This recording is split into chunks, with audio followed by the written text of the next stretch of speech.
Well, hello and welcome to streamingchurch.tv. This is our live video blog. We do this live usually every Thursday evening, and then we upload it a little bit later, and we upload it to our on-demand media vault at streamingchurch.tv, and also we'll put it up on YouTube as well. So this has a lot of value for us because there are people watching live, but then there are also people that will watch it later. So we dig that, we enjoy that very much. Thank you for spending some time with us here on this Thursday evening, or whatever evening it might be for you if you're watching this on an archive. My name is Phil Thompson. I'm the Executive Director of streamingchurch.tv. My partner in crime, Steve Lacey, is not here again. He's out playing hooky, and I think he's getting ready for his vacation. He's going to Galveston, Texas, I think is where he's headed next week. So anyhow, I'm glad that you're here today. We're going to do kind of what we did last week. We're going to take some questions again. We do this streaming video blog on a regular basis, and we cover a lot of different topics over the years. We've covered not only technical things regarding streaming online, streaming your small business, church services, ministry, from camera work to lighting to sound to security for your churches to social media. We've covered the whole gamut. We continue to. And so if you've got a topic you'd like to discuss sometime, let us know. Today we're going to just take some time to answer some questions. And if you're watching on our Streaming Church TV platform, you've got chat where you can actually ask us some questions if they're streaming related or website related. Streaming Church TV is a company that helps churches and ministries and small businesses stream. We also have websites. And so we're very much involved in technology, and maybe you can play Stump Phil tonight. It wouldn't be that hard probably, but if I don't have an answer for you, I'll find you one. Now, we're on different platforms. You might be watching on Facebook right now and you don't have the chat. You can always email me, or if you're watching this at a later date, email's a good way if you have questions about streaming or anything. Support at streamingchurch.tv. Support at streamingchurch.tv. So that's one way you can get a hold of me here, by emailing me, even if you're watching something on Facebook or Roku or something like that. So anyhow, good to have you here. I'm going to just get to some questions. We've had some people write in some questions, email us some questions over the last week or so. I'm going to get to some of those. If you have a question, though, again, as I said earlier, you can email it to me or you can type it in right here in the chat area. So without further ado, let's get to it. One of the questions we've got here is Tyler wrote in and said, can I send multiple streams using your company? And the answer to that is, if you mean sending out different bandwidth and different streams, yes you can with Streaming Church TV, providing your encoder allows you to do that. Now if you're using something we recommend like Adobe Flash Media Live Encoder, you could actually send multiple streams. Now let me explain that. You might be saying, well, somebody might be saying, what's that all about? I don't mean you send necessarily different video, but what you would do is there are different speeds you can send your video at, different bitrate settings. And some people really like to stream at a high bitrate. You've got the ability to do that at your location. Your internet is very strong and healthy. You can upload at a very high speed.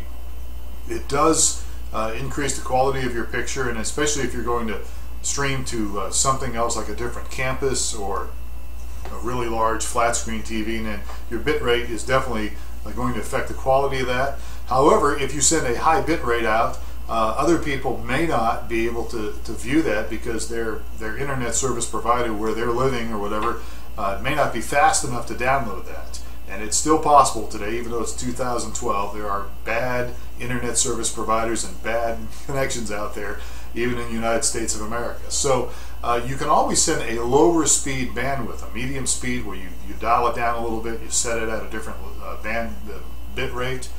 You can also send a very low speed, and so you can send 3 different streams using the Adobe Flash Media Encoder, and that is fully compatible with the company. So I hope that's what you're asking me, Tyler. If not, email me back and we'll try to clarify that. So again, this is a show related to streaming, so some of you may pop in and go, what's this all about? Well, it's about streaming online.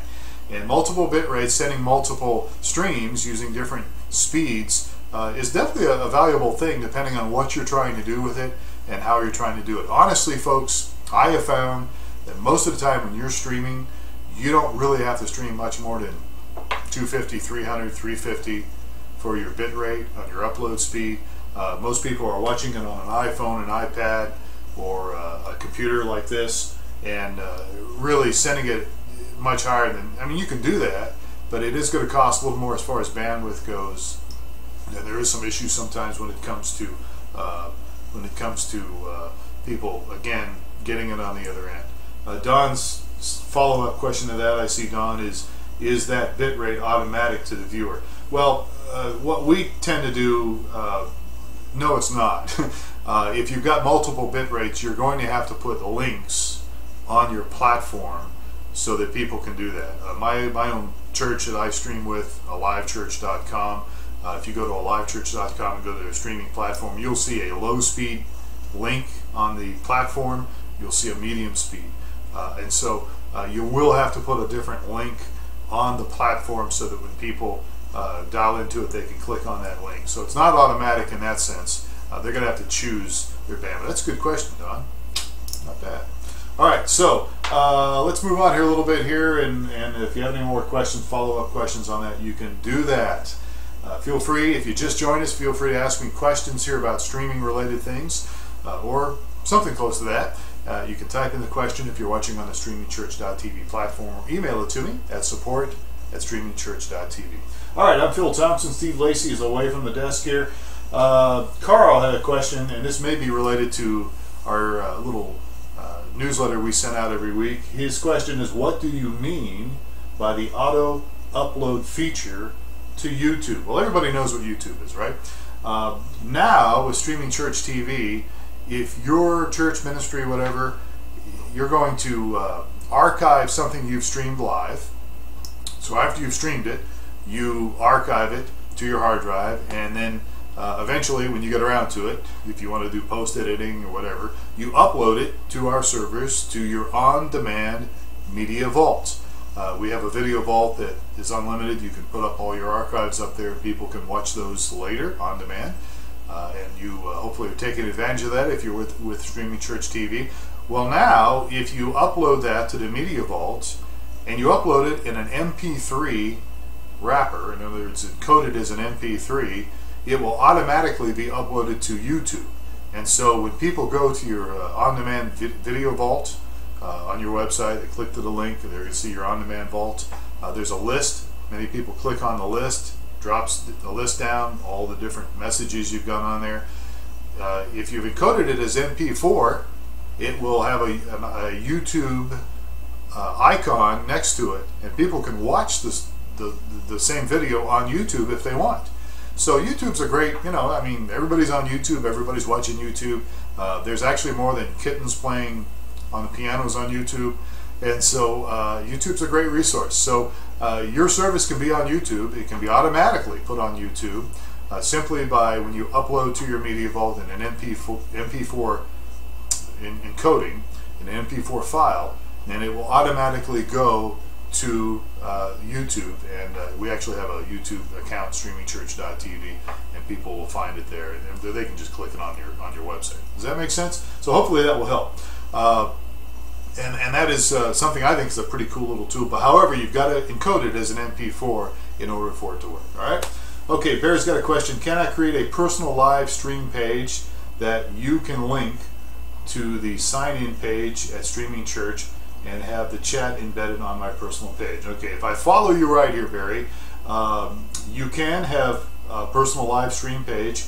You can, if you have a website, you can embed the Streaming Church TV platform on your personal website, or if you want to use one of our websites, one of the things with our company is you get a website, or if you want to figure out how to do that using our website and then linking to it, or using your own website, you can embed to it.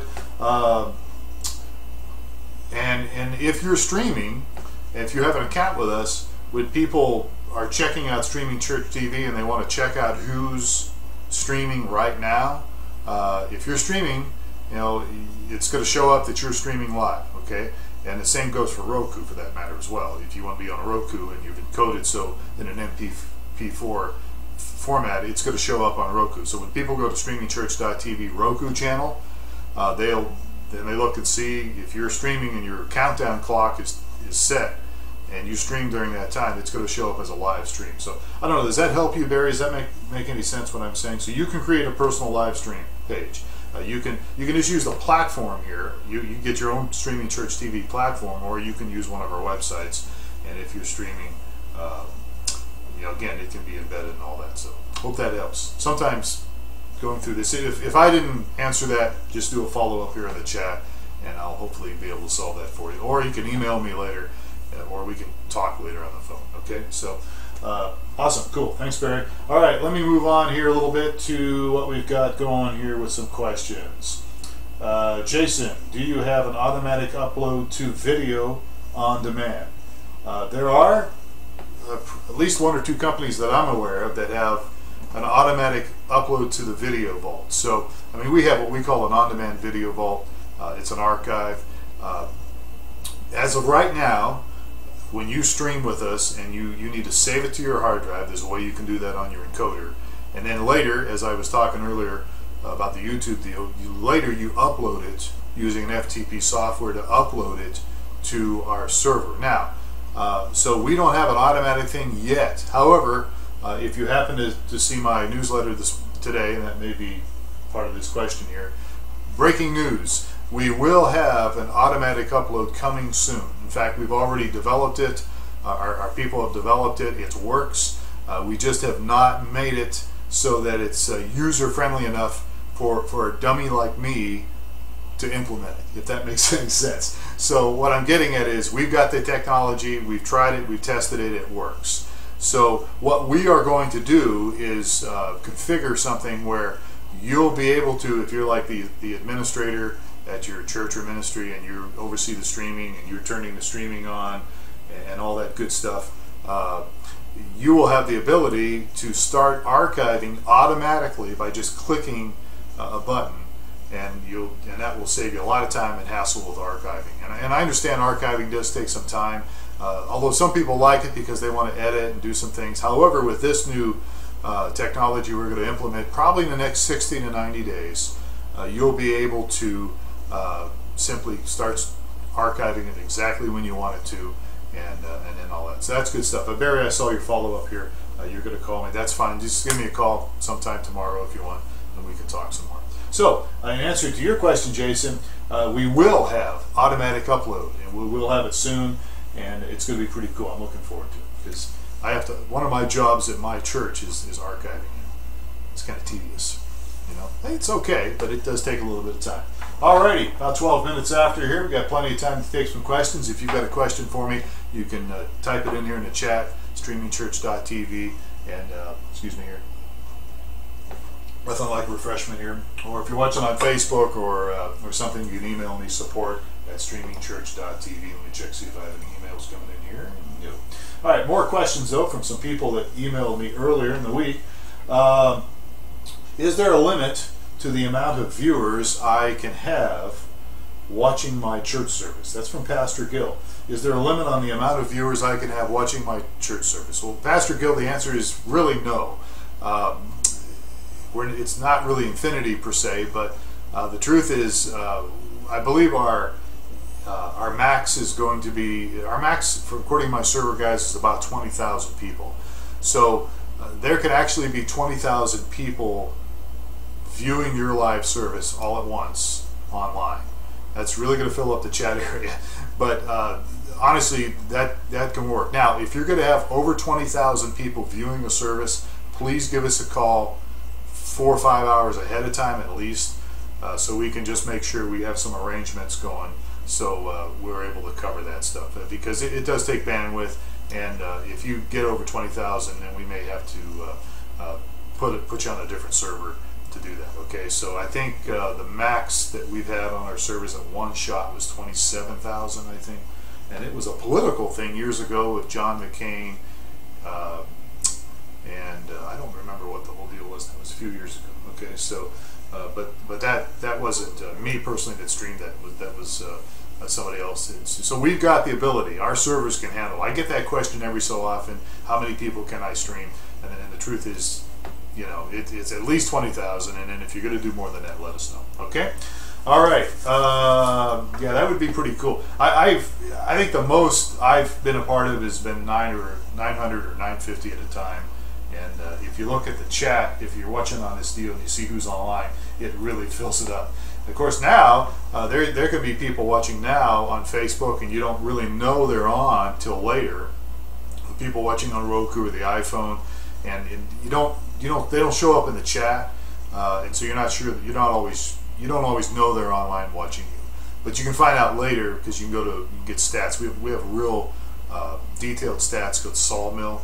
And if you stream with us, you have credentials to log on. You can find out, unique IP addresses and who was online during the service, and what city they were from, and all that good stuff, and their home address and their home. No, I'm just kidding. You're not going to get their home address, but you will know what city they're in and their unique IP addresses. So, all right.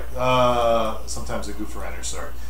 Okay, guys, let's move on here. Thanks for the questions. Good questions here tonight. We're glad that you are a part of things here on this Streaming Church Live video blog. Oh, here's a good one. Perry writes in, why do you recommend FireWire? We recommend FireWire to stream. Now, you don't have to use FireWire in your camera to stream, but we really do recommend FireWire. And let me give you a little example of that here, if I can find it over here in my little box of goodies. FireWire is is basically a device put on here by, I think it was invented by the fine people at Apple a number of years ago. And FireWire it's a connection that has the ability to handle a lot of data. So it's excellent when it comes to digital stuff and cameras and all that good stuff. Now, there's other stuff out there, Thunderbolt's out there now, again, I think developed by Apple, but FireWire is really good. And the reason we recommend FireWire is it handles a lot of data, handles the processing really well, so your computer doesn't get bogged down with things. So I'm going to give you a little example of why FireWire is good. Now, you've heard of USB. We've got USB ports in most of our computers, and some of our computers have FireWire ports. If you're an Apple user, a Mac user, and then you know that you've got FireWire. And some cameras have FireWire out ports. Some of them don't. So I'm going to give you a little example here of how to use FireWire, since you asked. Let me, I see some more questions popping up here. Let me get to it here. I'm going to pull up a camera here. This is just a camera I've had since my son was born. And it's just an old handheld video, but it works. You can stream with it if you want. And this camera has an output of composite. Composite is what we used to call in radio RCA. Red and white and yellow, I believe yellow is video and red and white is audio.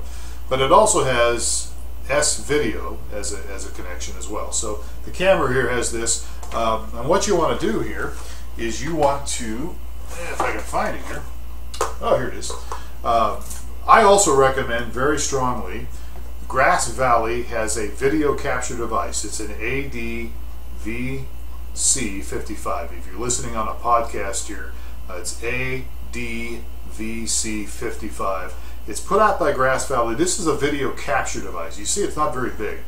And this device takes the signal from your computer that's digital and basically translates it or takes it from analog, I should say, standard, and takes it and puts it in digital. So what you want to do is, and we recommend this a lot. I mean, you don't have to have this. There's other video capture devices out there, but we strongly recommend this. And this is a FireWire device. So what you do with your camera is you plug in your composite or your S-video. It's got a import for S-video, but you can plug in your composite here, and takes that composite or the S-video if you wanted to, and then it's going to come out through FireWire.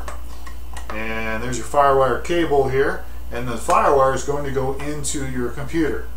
And that is a great way to stream with minimal amount of problems.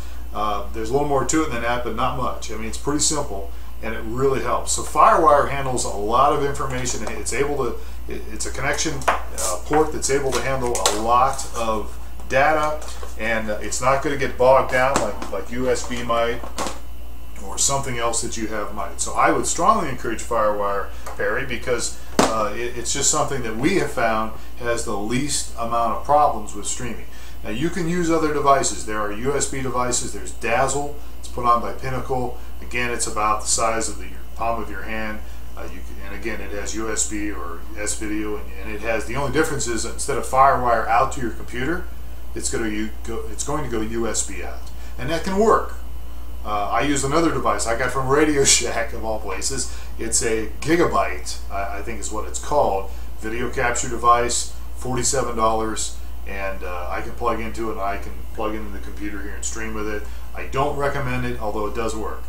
The Dazzle device is about $90, and the Grass Valley device I just showed you is about $175, but it's worth the money. And there's other devices out there if you have other kinds of cameras. All right, so email me if you have questions about that. All right, we're moving right along here. Barry, does the stat record viewers viewers twice if they log in more than once? No.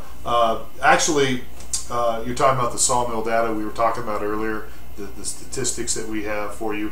What that does is it's kind of complicated, but it will show you the unique IP addresses. So if somebody like Don, for instance, logged in and out 10 times during your service, it's only going to show one unique IP address for him. All right. Now it might show that he logged in a number of times through unique streams, through the different streams. But what you're really concerned about, as I am when I'm looking at those stats, is how many people actually watched. And so even if Don logged in 100 times, it's only going to show him as being one unique IP. So I always count the unique IP addresses when I'm looking to see how many people are online. Now, that doesn't mean they're going to be online for the entire service. They may only be online for 5 minutes or so, but at least you have a number there. Okay, I hope that answers that. Is there a step-by-step or troubleshooting information for the Android or phone apps? Well, that's a good question. We do have people from time to time that have an Android phone, and they will sometimes say, it's not working, it's not working. Well, the Androids are kind of fickle. Android phones are great devices. I have one here. It's actually one I got from Cricket a few years ago.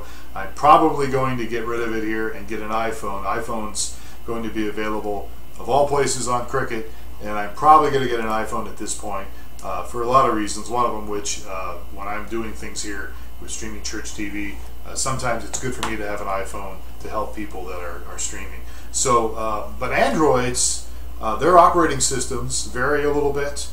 For instance, I have a very weak Android phone, and I cannot get the stream from my church. Now, my partner Steve Lacey, he's got an Android. I don't know what he's got, an HTC or something, and he can see the stream easily on his Android. And so it depends on the operating system of the Android, and it also can depend on the browser. I believe the Honeycomb browser, if you can get that on your Android, that really helps make life a little easier. We also have an app that you can get from us for Streaming Church TV. It's free. It's an app that you can download a Streaming Church TV app, and then you can find your service on there if you're streaming, or somebody else's service. We also do custom make apps for phones that will have just your own church, and so that's a little easier. You don't have to have an app to view your services. You can use the browser on your phone. But yeah, the Androids are a little bit fickle. Is there a way to troubleshoot that? Honestly, Don, if your encoder is set up like it should be, you should be good to go. And when it comes to Android, really, the way you encode is not hard at all. Now, if you want to encode to iOS devices, iPhone, iPad, you do have to make an adjustment in your encoder. And when you make the adjustment in your encoder, that enables the iOS systems to work. So just to keep you in mind, if you have questions about that, let me know. But basically the bottom line is it's going to be on your encoding end, and then the people that have their phones, if they've got a good connection, they should be okay. Sometimes it's a connection issue too for these phones and Androids and even iPhones. Connection issues can be a problem. All right. Okay. Yeah, Virgin's coming out with an iPhone too. Interesting. All right. So keep me, again, feel free to email me and we can maybe dialogue a little more on the phone or something about some of these things that sometimes they don't give the answers you want. All right, we got a few more minutes left. Thanks for the questions, guys. Let's pull through a few more here. Jamar wants to know, can I embed the Streaming Church TV platform on my own church's website? Yes, Jamar. Simple answer. When you stream with us, there's a code that we give you in your admin manual that we send you with your credentials, and there's a code that you can copy and paste and drop it into your church's website, or you can link to it. So that's a good thing. Oh, here's one. I have a small house church, but we still like to stream our services. Will this work from our home? Natasha. Natasha, are you Russian? House church. There's all sorts of different churches out there, big mega churches, small churches, and there's people that meet in homes and they have house churches. And so, yes, the answer to your question, Natasha, is yes. In fact, I'm streaming right now from my home office. Sounds like a David Letterman joke, doesn't it? From the home office in Kansas City. I'm here in Tucson, Arizona, in my home office, and I'm streaming right now. I have a good internet connection most of the time. And that's one of the variables, Natasha, you're going to have to do. You can stream from anywhere. Steve and I have streamed from coffee shops, from different locations, all over the place. And you can stream anywhere if you have a solid internet connection. It has good upload speed. And then, again, you want to set your encoder the right way. But you can stream from your home.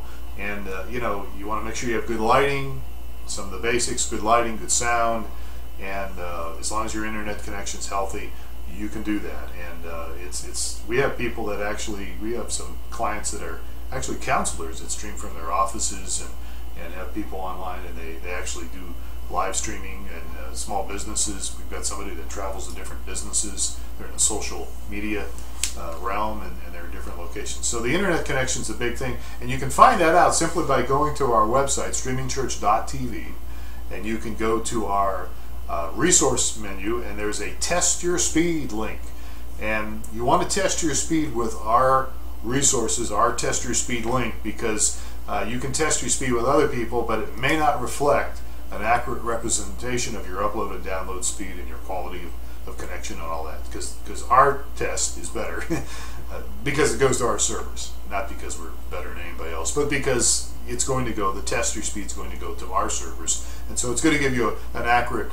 reflection on everything. All right, so there you have it, that, Natasha. I encourage you to stream from your home. That would be awesome. I'd like to know about that. I'd like to know where you're at, just to see it. Maybe for another country, that'd be great. We have people in our church. We have people that watch our church from different countries. China, we've had on a number of occasions. The Middle East, and so that's pretty cool. Alrighty, I'm just about out of time here. Let's see. Got time for another question. What is Roku, and how do we get on it? Jill wants to know, what is Roku? I got a minute or so to tell you that, and I have a little box here in my hand, and it is a Roku device. It's very small, as you can see. It works off the Wi-Fi, and there's a connection here, and then a port that goes into my television set. And so Roku is kind of like Apple TV. It has multiple channels on it you can subscribe to. A lot of it is free programming, and some of it you do pay for, depending on, there's different people out there. Netflix, Amazon's on there. You have to pay for Netflix movies, but it's a device that you can use, a platform you can use, and some of the shows on there are pretty funny. They're older shows. Some of the stuff is free, as I said, some of it is not. Streamingchurch.tv has a Roku channel, and so this is what it looks like, and you can just plug it in your TV, works off your Wi-Fi, and you can stream on Roku if you have an account with us and you have it set up in the proper way, in the proper encoding. People can view you on Roku, and they can view your archives on Roku as well. In fact, if you actually want your own private Roku channel, we can build one for you. You can be on our channel for free, or you can get your own private Roku channel. When I say private, just your own channel, and then it'll be under the category of spiritual and religious, and other people can see that, okay? All right, so I hope that helps you a little bit with Roku. Nice little device there, pretty cool. All right, it's out of time here. My name is Phil Thompson. Thank you so much for spending some time with us here online as we've gone through some of your questions here, and we'll put this up later on YouTube as well as our Streaming Church On Demand Video Vault, and you can just go to streamingchurch.tv. If you have any questions about anything, well, at least streaming related or website related, or you can ask me something else. Who knows? Maybe I'll have an answer for you. Not sure what the stock market's doing these days, but maybe I can help you with something. Just send me an email, support@streamingchurch.tv, support@streamingchurch.tv, or check out our website. It is streamingchurch.tv. Thanks so much for spending some time here. Thanks for your questions, guys. Hope I helped you. If not, call me, email me, and we'll try to clarify some things. Have yourself a great evening. Thanks again. We'll see you next time.